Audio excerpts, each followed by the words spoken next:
Welcome. A bishop's round table. You notice it's not round. They're barely bishops. I kind of get overwhelmed at moments like this, not because I defer to purple, even though the bishop on the end would probably say I do a very good job of that. Well, there's no purple up here. Exactly.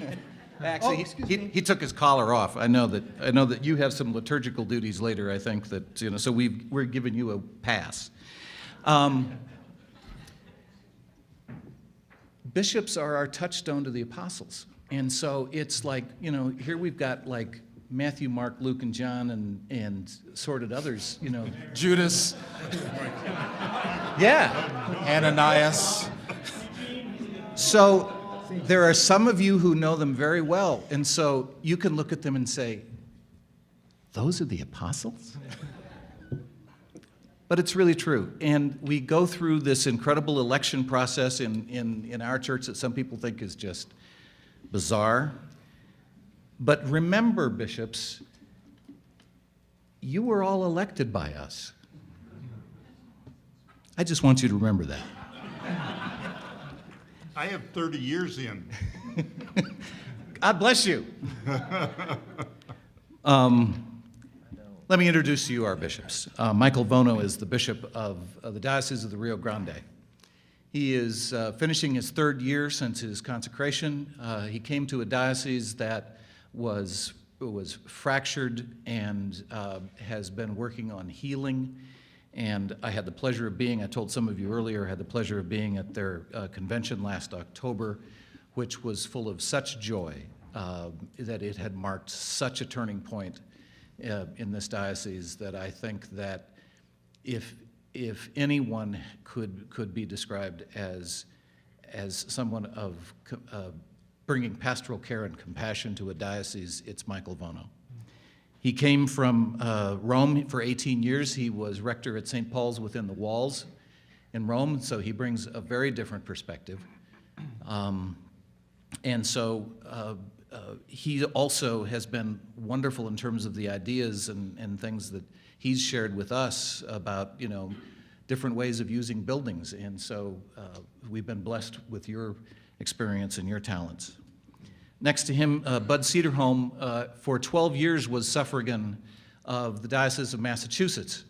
And the Diocese of Massachusetts has been just a huge leader, way out in front in all of the issues that we've been dealing with here, and in all of those issues around congregational development and vitality and radical welcome.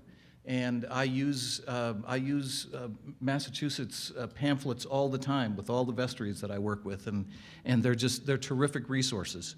And so Bud has been passionate about stewardship and about the use of buildings, and so he's been with us now for 3 years and has been very active with the building fund. Michael Hanley has for 3 years, in fact tomorrow will be his third anniversary of ordination to the episcopate. Is the Bishop of Oregon. He came from Minnesota where he had been for 20 years, and his diocese, the Diocese of Oregon now, is working on a program that is described as proclaiming God's reign while living gospel lives.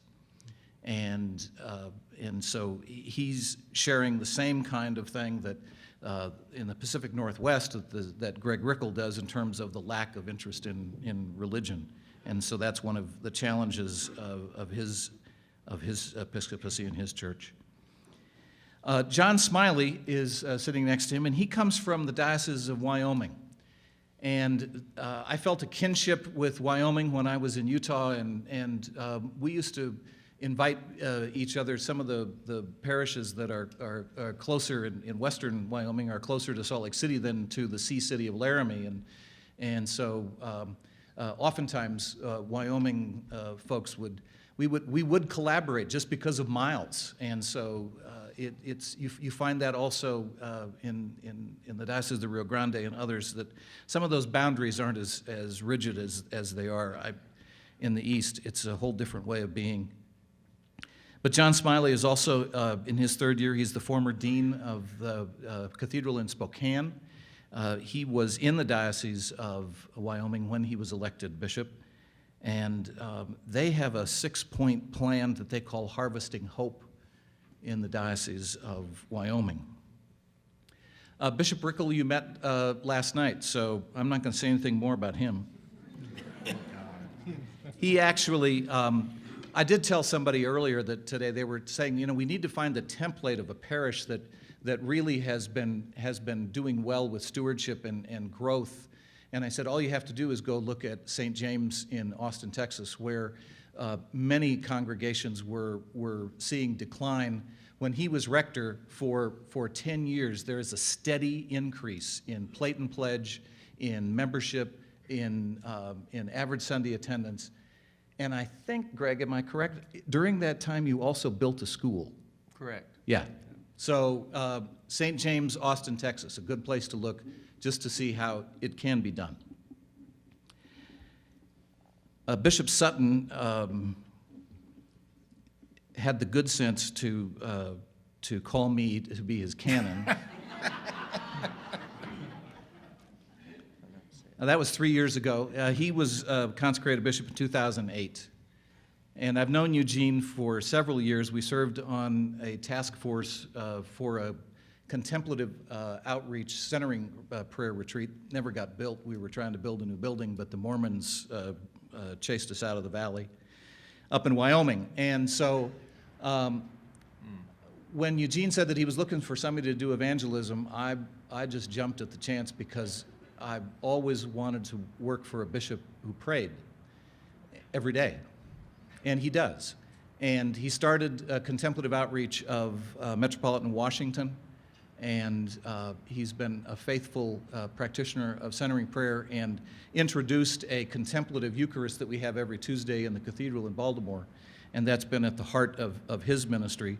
The work that he has done has brought us to a 5-point plan that is called the Horizons 2015 Goals, and among them are evangelism and proclamation, which is to grow our diocese. So we're trying to do all that. So these are the bishops, and here are some of the questions, and we've asked them because bishops have a tendency sometimes to get long-winded. Nobody here has the crook, with that's wrapped around with that goes around the neck, to pull somebody off the stage. But I'm not afraid to cut them off. So I would like to ask this question of all of you in 2 sentences or less. Describe what the Episcopal Church will look like in 15 years if we continue on our present course. If we continue on our present course, Yes. we'll look like we look like today, is what I would say. Wow, an optimist. If we stay on the present course. Right. Okay. If you say with the changes we're making. We don't I'll want to say talk about something else. You changes. didn't ask me Change, no, change is heresy. We heard that last night. that. Okay. Who else? I'd follow up on Michael's. I'd say we'd also look a lot like we look today, though perhaps smaller, more defensive about how good we are, but also out of touch with the needs of those who find no use for us. More out of touch with them. Okay. Michael? I would say there's a corollary to that, which is the other side of the story. I agree that if we do nothing else, we're probably going to continue to be smaller. But where this church continues to exist, and it will have to be adaptive and creative. And there will be places where it does exist, and that's exactly what happens. And there'll be good, exciting places. We'll be old. We'll be old. 15 years older, but we'll also well, if we continue on this path, we'll seem irrelevant to the younger generations. I think we heard that the other night. And some intentional work with young adults around the kind of creativity around where church meets, what their mission is. I think we spend a lot of time talking about things that have nothing to do with mission. And young adults, they want to do something. They want to get involved.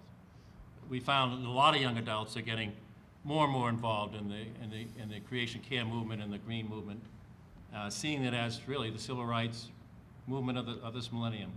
That's where we're getting young people. I saw them all in Washington, D.C. Old people like me who were in Washington, D.C. for the original civil rights. We still got that problem, of course.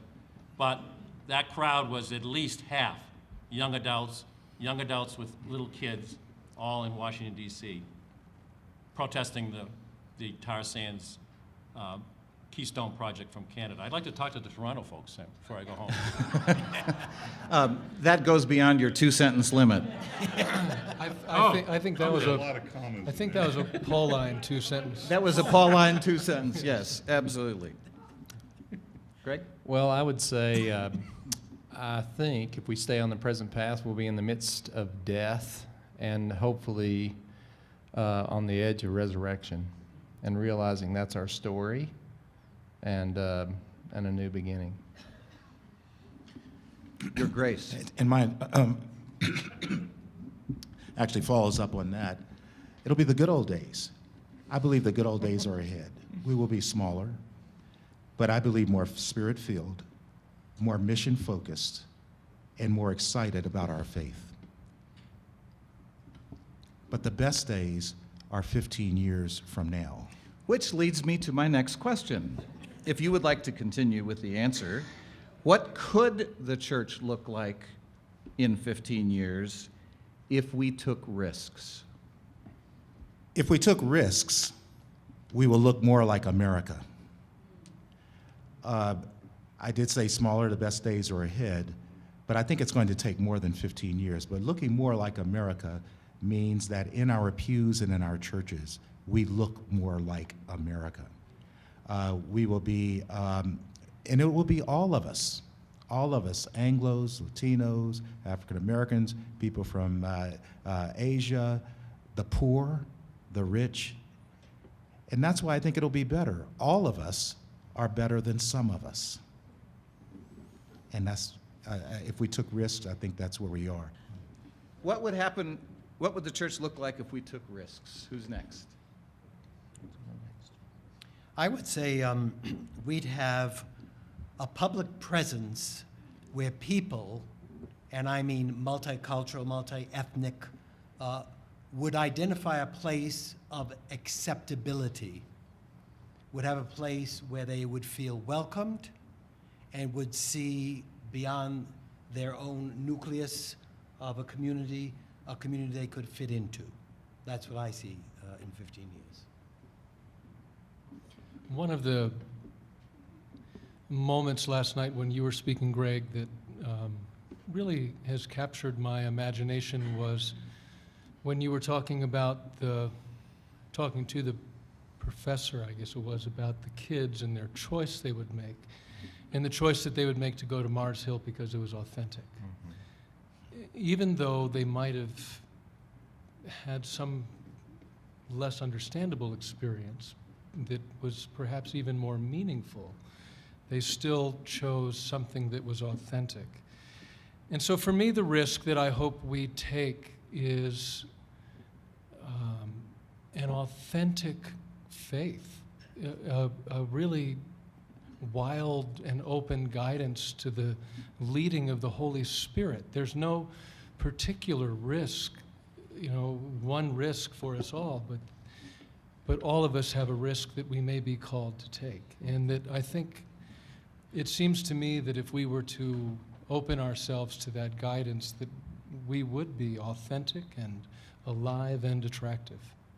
And I would just add that I think we are taking risks, and I think we're moving there. We can see a little bit of what the future looks like by looking at those places that are finding not only that they can take risks, but that they can succeed in that risk. I do think it's about vitality in community. I think it's about places where There's a much more porous boundary between the congregation and the community in which it finds itself. Those are the places where I see vitality and risk-taking now. I see a growing number of partnerships in the risk-taking. Instead of being so navel-gazing about our own issues and our own problems, whether they're buildings or whether they're finances or whatever, we would be reaching out to partners, ecumenical partners, interfaith partners, and global partners. If we take risks in the next 15 years, I think we'll find many more global connections and relationships. The Diocese of Massachusetts, where we're putting some funds of that capital campaign I've spoken of elsewhere into helping parishes build partnerships overseas or in other parts of North America and Central America and South America. So, that takes time. It takes away from, quote unquote, our immediate needs in the parish and the community, but it gives us an opportunity to have deeper relationships around the world. Next question. What can lay leaders do to have a more dynamic role in the life of this church? Well, I was just having a conversation before we came right in here about the episcopacy and how different it is from what we think it is and what it is, and maybe what it ought to be. And one thing I always say when this conversation comes up, now that I sit in this chair, is that often people will look to the bishops and say, you have to change it. And what I've found is that somebody said it today, we have to kick it off. We have to be able to take the risk to say it's got to change. But I often find that the laity keep us in these places. They like it the way it is. And so I think the laity are really the ones that are going to change it by saying, no more of that. And let's do it differently. And I think there's a lot more power there than is often seen or utilized. And to me, that's where it's going to change and how it's going to change. I think, obviously, there's a lot of emphasis these days on leadership, on grooming leaders, finding leaders, those people who have the natural inclinations for leadership. But I think, in the Episcopal Church, there's always been a lot of emphasis on continuing education for clergy. And I know in diocese there is an emphasis on continuing education for laity. But I think formation and education for laity has to be raised up on a diocesan level, way beyond what we have been doing. And I dare say this, that clergy and bishops have to start stepping aside and raising that leadership and trusting that if the Lord, if the Holy Spirit does bring them to a place of pastoral leadership, that we need to bless and step back. I have a friend, Bishop Jim Kelsey, who died. He was the Bishop of Northern Michigan, and he and I were priests in the Diocese of Vermont many years ago.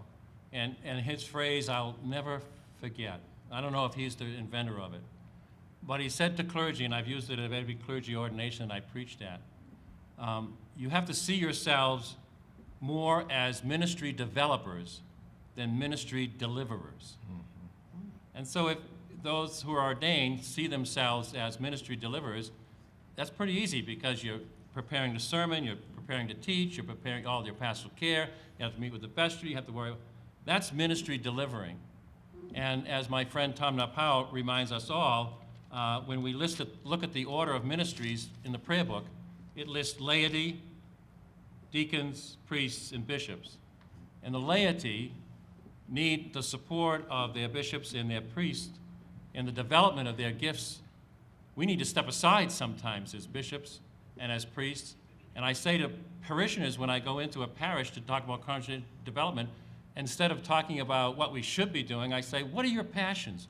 What are you personally passionate about? Is that your ministry in this parish? No, I serve on the altar guild. Are you passionate about that? No, no. Well, then don't. Stop it. Find your passion and do it. I think this is kind of a stupid answer in some ways, but I think it's also core. It's the same thing we all have to do, which is follow Jesus. And I know that's kind of a packed sentence because there's so much to that. But I think we just got to keep our eyes on what God's calling us to, and not be pushed aside by other people who have agendas that don't fit with what we think God's calling us to do. So 2 words, follow Jesus. I am constantly humbled and overwhelmed by the just respect, undeserved respect, the knowledge, just the care and love that I receive from laity around the churches in Wyoming. It's extraordinary. And it's an amazing gift, and it's a real temptation. Temptation to believe it, temptation to power, to abuse it. And so for me, I'm constantly working at reminding myself that we really are a priesthood of all believers. And that, and I was reminded by the dean of our cathedral before she retired that, I might want to think of the procession like a circus and remember who's in the back, the guy carrying the shovel.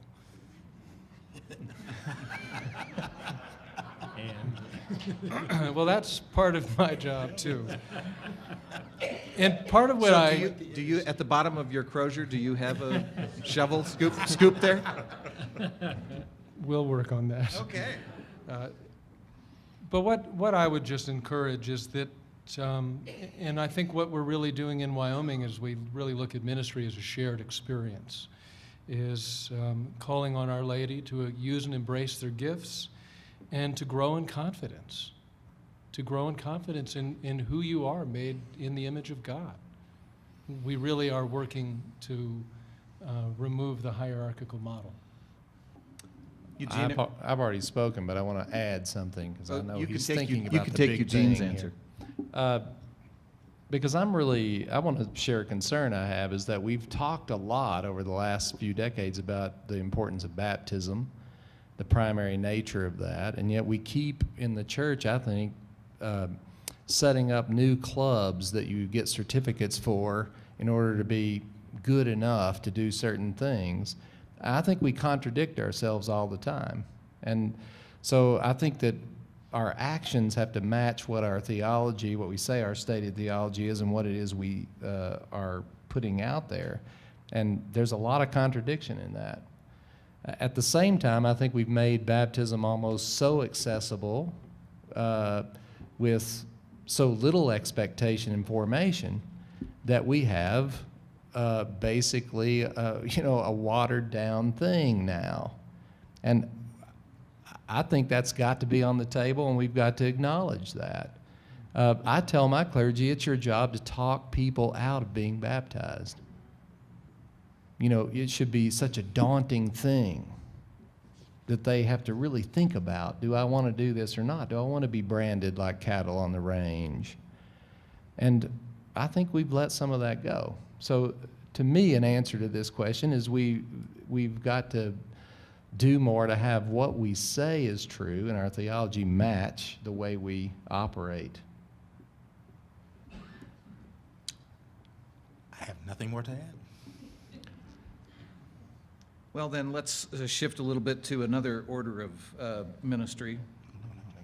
What is the best strategic decision a clergy person could make to ensure the long-term feasibility of his or her church? I'll take that. I think the best decision a clergy person can make is to be very, very clear about her or his vocation. To be very clear about the vocation. Vocation is the deep call of God to what you are to do in your life. for the sake of the world. The problem is that for too many clergy, they have confused their present ministry with their vocation. In the way, the way my theology of ministry is that ministry is what you do to serve people. And one has various ministries in their life, lay or clergy. Your vocation is what stays with you. If we can say, for example, the Apostle Paul, his vocation, he said it, I'm an apostle to the Gentiles. I preach the good news. That's who I am. Now, at various times, I start a church. I make tents. I find that too many clergy are too concerned about their ministry and not their vocation. They are unclear as to why they are ordained. They think of the ministry of being a priest as a career that has stepping stones. It is not. It's a vocation which is always expressed in what am I to do. I think if there were that clarity and that burning inside to do your vocation, that will help more parishes out, because maybe you'll figure out that you do not belong in that place because it's not helping you do your vocation. Or if you are more concerned about your vocation, you would be less anxious, stressful, and angry about what's happening in your parish. I think vulnerability is one of the greatest leadership virtues. And so I would say to be a constant learner and to realize that the people you serve will be your greatest teachers. I struggle a little with the question because I'm not sure we're supposed to ensure the long term. Okay. Preach it. So where I'm really coming from is I think that we're called to follow day by day. And so it seems to me that the best thing that any of us can do is to prayerfully discern where God is leading us and follow and bring people with us. I think Greg had a piece of it when he talked about teaching. When I look back on 30 years of priesting, the places where I most think I made mistakes was when I didn't do enough teaching. I think teaching's an incredible part of what we need to do. I think we need to help people adapt. I think we have to walk with people from where they are to a new place, and that's hard to do. And then we have to tell hard truths with compassion. All of those are essentially in some way or another the same thing. It's how do we walk with people where they are to a place that that's different, that's more sustainable, and that's more true to the gospel message that Jesus taught. I can't say that I did this all the time in the parishes I served, but I'm convinced that, I said it in different words, that we're often too focused on ourselves, and the clergy are often focused on making this parish strong with the teaching, the preaching, and the administration. And I think the best strategic decision is for the leadership, the ordained leadership, to see mission first, to get to know their community, and alongside the parishioners, to get to know the community, to get them know they're not a mission, they're not an outreach, they're relationships that need to be formed. We will learn as much from them as we are able to offer them. Mission is the #1 priority, and if we spent more time on mission, I think all the other vitality and viability issues will take care of themselves in most congregations. Amen, brother.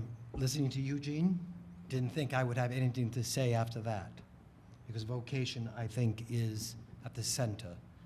But as I was thinking as we were going down the line here, I would add to that with the vocation modeling, that the priest, the deacon, the layperson models Christ.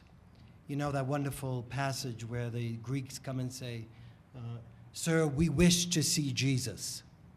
If there's anything that is of a problem for our age, is that people do not see Jesus.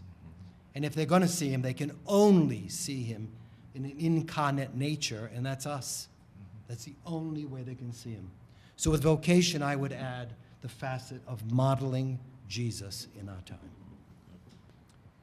Next question. Talk about the greatest challenge facing the church today vis-a-vis brick and mortar. To make our buildings more environmentally sustainable. Maybe letting go of them. Some of them need to be let go of, but definitely revisioning how we use them and what they're for. I think that's the challenge. Everybody in this room knows that, but there's nothing magical about it, but I think that's it. Building doesn't fit the current congregation that's in the building. The building's either too big or too small for what they're trying to do. So how do we bring more balance to buildings and the congregation and community that they're in? I actually liked what Greg said last night about his consideration that we need an address. So, I mean, I struggle with the bricks and mortars issue. And in our diocese at the moment, we have been, under custodial care, recasting assets. In other words, we have been looking at our buildings. I am a firm believer that we all need facelifts. I mean, when I was in Italy, I was amazed that every 5 years, right down the street, this little trattoria, every 5 years, they would close it down and they'd remodel it. And they reopened it, and they did a booming business. But it was every 5 years they did this. Well, the facelifts of our buildings to reflect, I mean, not just beautiful buildings, but to reflect our souls, or the soul of Christ. I mean, I think that's important for us to have that. One gentleman that came to St. Paul's at one day had simply said to me, "This is a beautiful, beautiful place. It's a beautiful garden. You can tell that the Lord is loved here." So I struggle. I'm not about to say that we don't need our buildings. There's something that's in me that says, no, we need some houses, but we need facelifts. And I love buildings. I love buildings too. I think buildings are important, but we've talked about that before, appropriateness and right fit. But I think the biggest problem the Episcopal Church faces vis-a-vis buildings is the biggest problem the Episcopal Church faces at all. And that is a lack of confidence in the power of the gospel of Jesus Christ to change people's lives and their communities and structures. It's a lack of confidence. It's a functional atheism. How does that affect buildings? When you see dwindling people who are willing to support that, in many cases, not all, and not all cases, because we know there are various population patterns and changes and all of that, and it's very hard for a church to fight sociological realities. But in so many cases, the congregation is so dispirited, so focused on remaining there, of keeping that building looking wonderfully, that when they have a community of people and young adults who are staying away from our churches in droves, they're choosing the Mars Hill option again. Why? Authenticity, and that person, that man believes in God and believes that makes a difference. But so many people in our churches, they come to our churches and don't believe it makes any difference at all. It's a lack of confidence in the power of the gospel. It's the gospel of Jesus Christ that has saved our lives. And that will save our church too. And when we believe it and live it and proclaim it, then maybe we'll have enough people to support our buildings. I want to just flag that I think focusing on the buildings too can become the technical fix. And I said this in one of the workshops today, that I think the problem I see more is the attachment we have to buildings as people. And that's a very human thing, but I think that may really be what we need to work on. I used in the workshop today this example of a church we have that was the stellar example 20 years ago of going out and renting a space. And now they can't afford to rent the space, but they keep renting it, bringing down their endowment while they do it, because they can't see not living in that space. So what I told them is, you're owners now. You became the very thing you fled. There are plenty of places that you could meet, but you choose to now still own this spot. That's an attachment that the human has.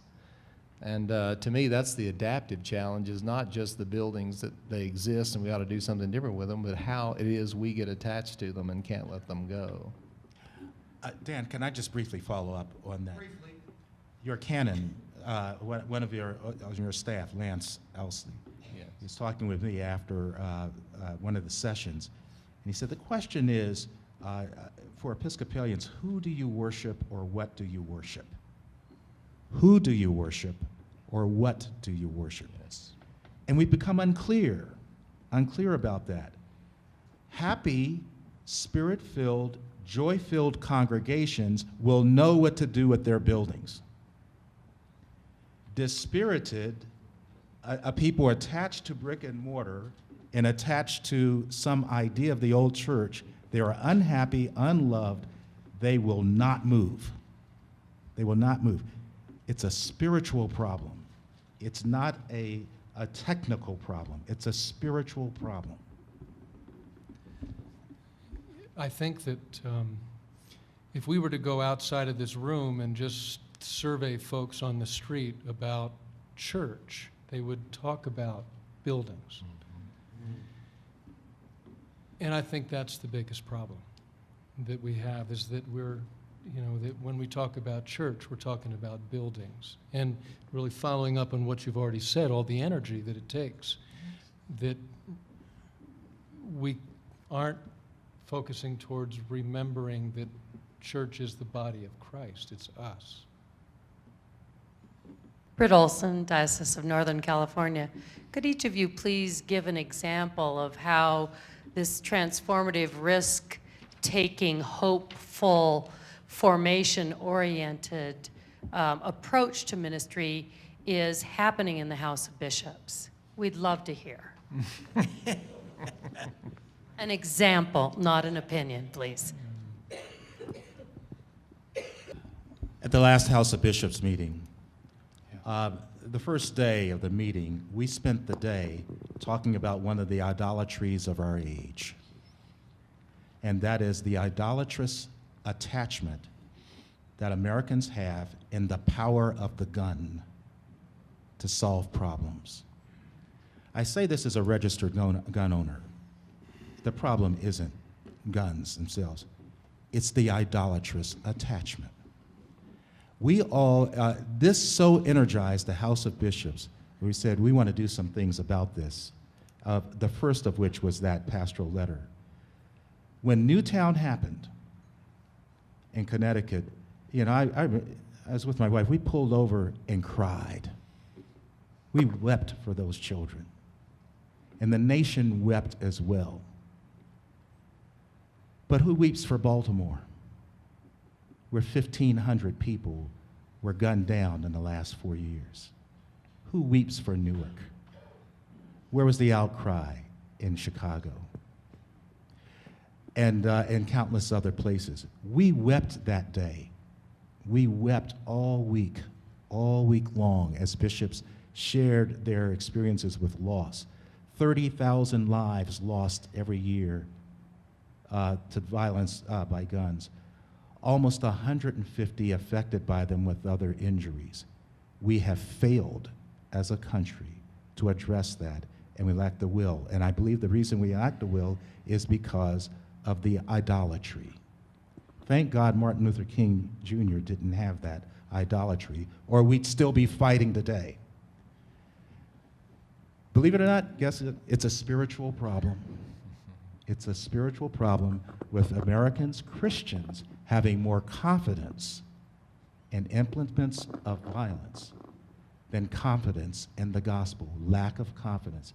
And last plug, next year we're going to have a church-wide conversation on this. The House of Bishops is getting behind the planning of a church-wide conversation about violence. Look for it. We begin planning for it next week. So I want to give a different slant in response. I've only been in the House of Bishops 3 years. I hear stories of what the House of Bishops was years ago. Today, in my experience in the past 3 years, and with our presiding bishop, there is much transformational movement, activity, spirit among us, because we sit at tables like you're sitting at.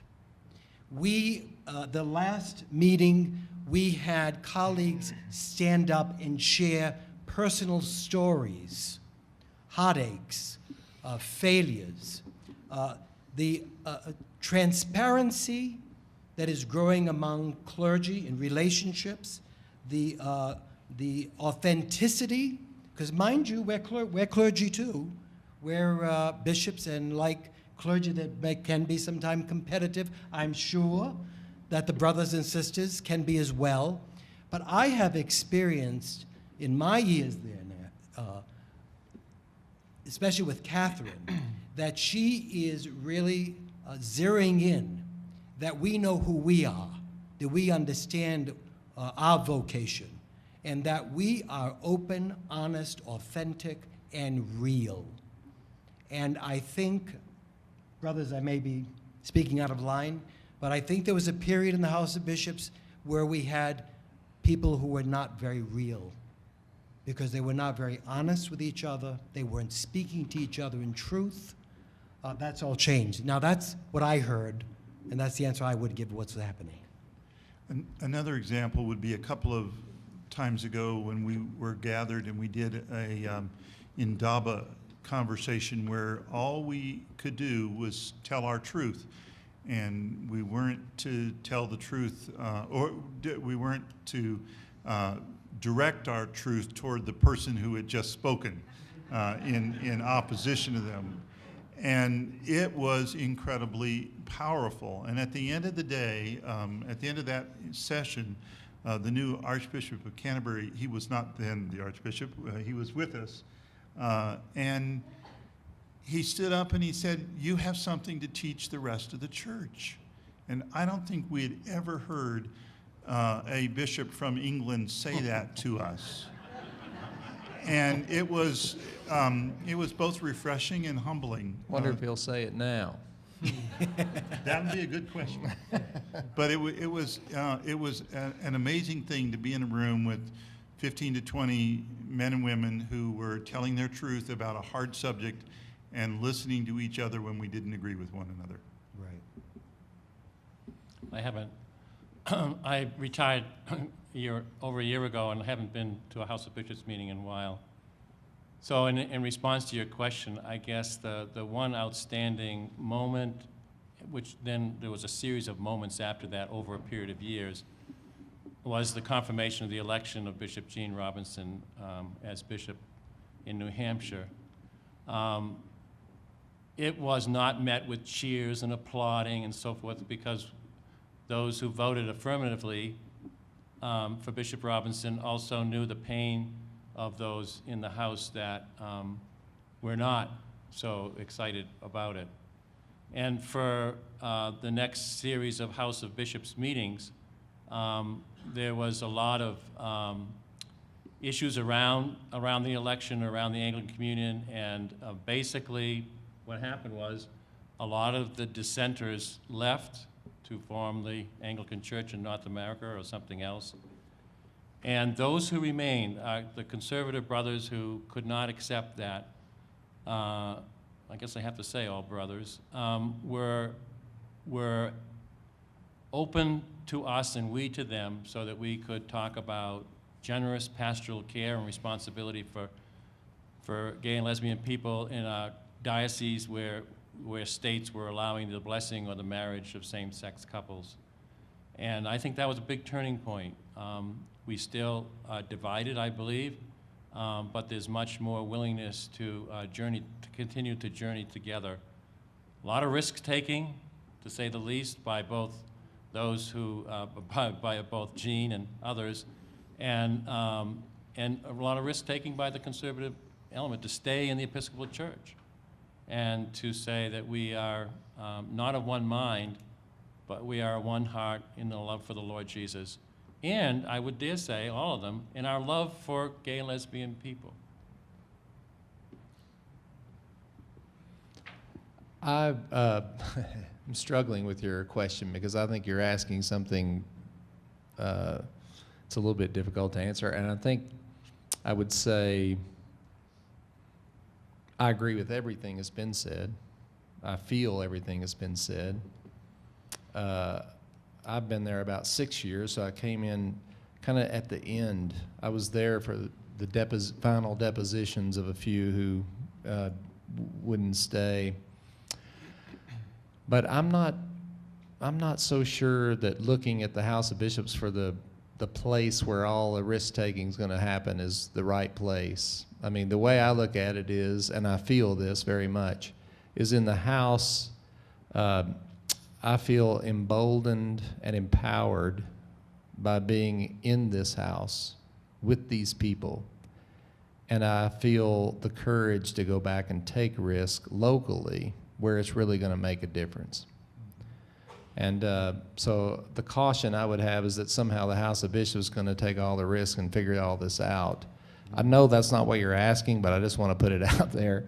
I'm more interested in the local risk-taking and having the House be supportive of that, and I feel that overwhelmingly. One of the things Greg said about clergy, I think, and with the question that was about leadership or making a strategic decision, you talked about vulnerability, I think. We are vulnerable with one another, and that's part of what, as I think Greg was just saying, also strengthens us to go into our own diocese. And this last House of Bishops meeting, we dealt with loss, and at so many different levels.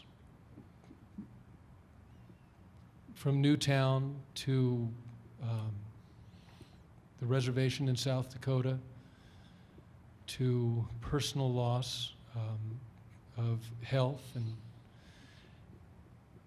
And in that, I think all of us, at least my experience in conversation with other bishops was it stirred up our own pain. And in last week's gospel, when Jesus came and met the fearful disciples, he spoke peace to them.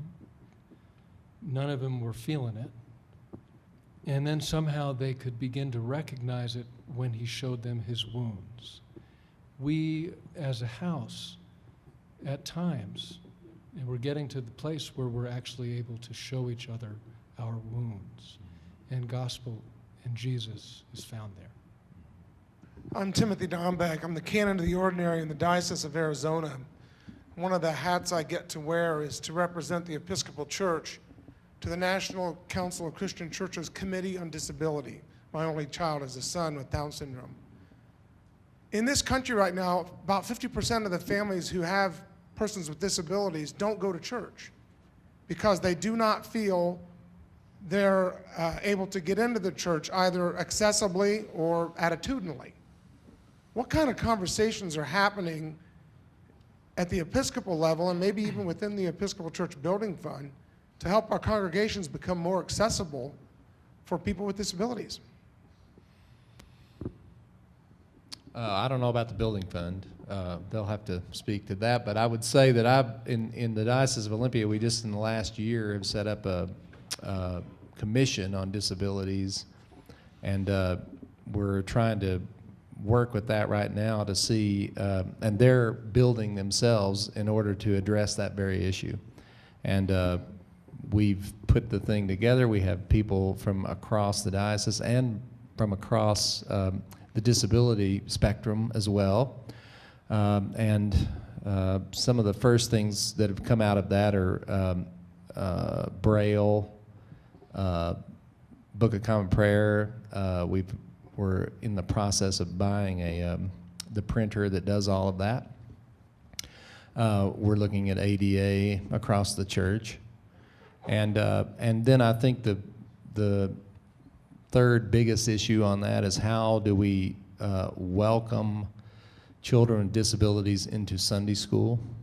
And that's actually the issue that brought this on in 2 different parishes, that brought it to my attention and made us do something about it. So I don't have anything more stellar than that, but to say that we're trying to address it and to bring it to the forefront, and to get a group of people that have a heart for that to teach us and to take us down that path to making it better. One of the priests in a parish that we closed the building obviously needed to continue ministry after some period of, recovery from that months of going through the closing. And so we asked her, what do you see yourself doing? You've been a rector of a parish for a couple of years. She has an autistic child, and she says, I would really like to form a ministry in our church where autistic children and their families and siblings are more welcomed and a part of worship and learning. Well, as grace would have it, the Diocese of Connecticut, about a year earlier, had started a pilot program called Rhythms of Grace. If you kind of Google that, you not in your head. And so we came up with some grant money for her so that she could go to work in a parish that was open to having a Rhythms of Grace program starting there, drawing from other churches. And it's a simple program of meeting one Sunday afternoon a month with families from around different towns in the area. The priest is there, obviously. The lay people, there's some lay people who are trained, and it's a very intentional program of learning and worship that recognizes the different autistic spectrum, the needs of different children, the sensory needs, and the program has grown into 2 or 3 other congregations in Massachusetts. So that's one particular disability that I've seen growing and give thanks to God for. This would be a good point for me to follow up on. There are many disabilities, and on the local level and the parish level, the discernment of the community, of the clergy, of the people, of what the needs of the community are, is so important. In one parish in my diocese, Holy Family, we have a parish that an autistic parents came with their child, came to the church. The priest did not at all flinch with the child's behavior. And today, I was there shortly after that when this priest decided that they would create a safe room, a room for autistic children, and I blessed this space. And today, this parish is finding its identity in welcoming autistic families with children with autism. And it's the most remarkable ministry to take place. So the disabilities are all around us. It's on the local level what we decide we're going to reach out and solve or help. We were looking at each other's notes. No, we have a question over here. Bob Shore from the Diocese of Texas. First, just a observation to your earlier comments about the buildings. I think sometimes the answer isn't always that it's the building's fault. The answer isn't always to pare down the building to the congregation, but sometimes the challenge is of small thinking and to embrace abundance and the Great Commission and to reclaim and grow the congregation back to the building. But secondly, you talked about leadership earlier, and I'd be interested to know how you and your diocese and your standing commissions are thinking about how to discern leaders who are called to ordain ministry, and how you might be changing the grid, the screening, the questions to try and send more leaders to seminary, because no organization ever rises beyond the capacity of its leadership. I decided, and on my website or on my blog, you can find the expectations for clergy leaders in the Diocese of Olympia. And we did some work on that. There are 5 of those. And the COM uses those now as a kind of a filter, a way that we look at candidates. And you know, we tweak those on a regular basis. They've been kind of evolving, but that's one way we've done it.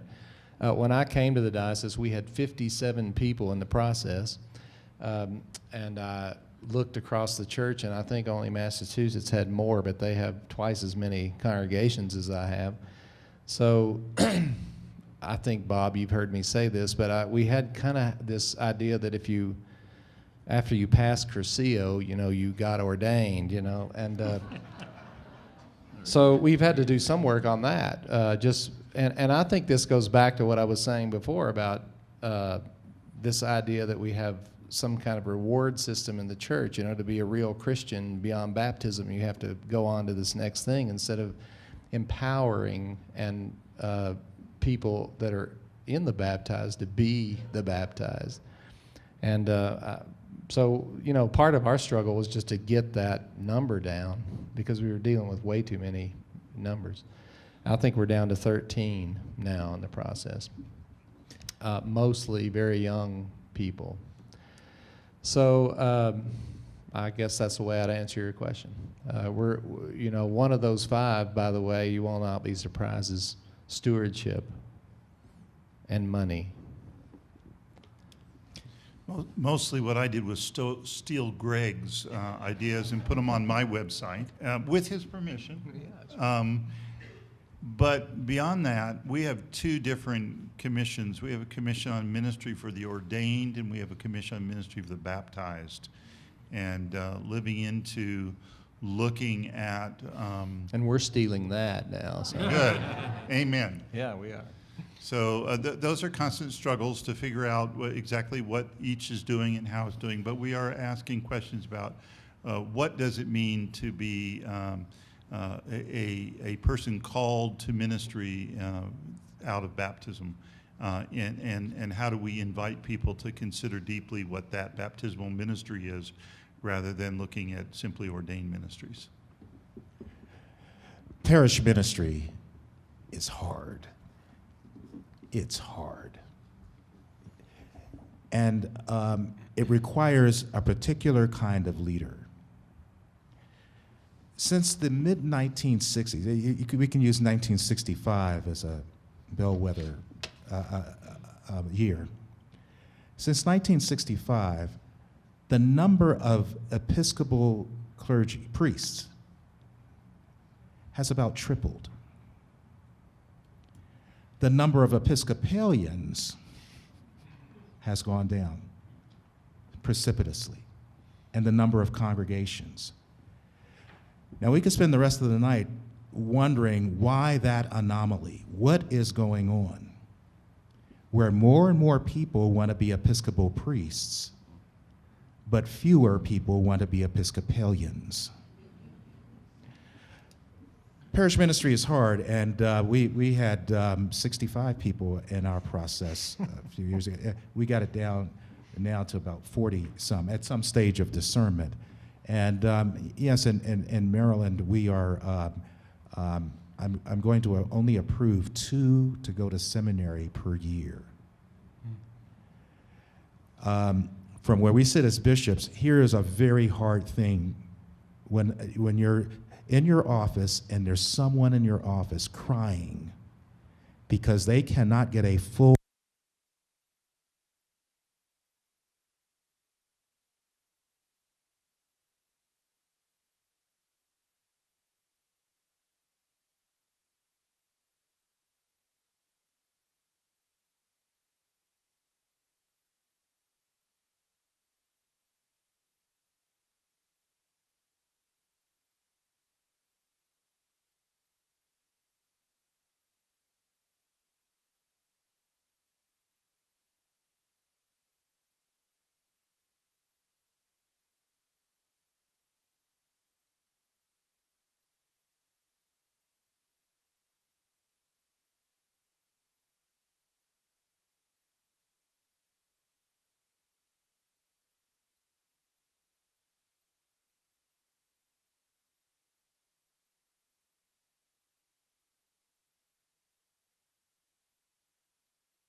beautiful counselors and spiritual directors, but it's a certain set of gifts that I think we have to get serious about being after, knowing we need priests to do a number of things, but we need to get serious about what does parish leadership mean in the 21st century, and it's hard.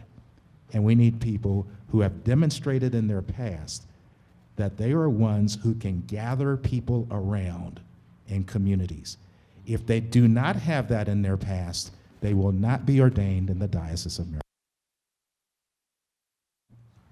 We have 75% of our congregations could not afford a priest. We have models of ministry that don't fit the seminary model. We participate in what we call a shared ministry program. We have ministry developers who work with congregations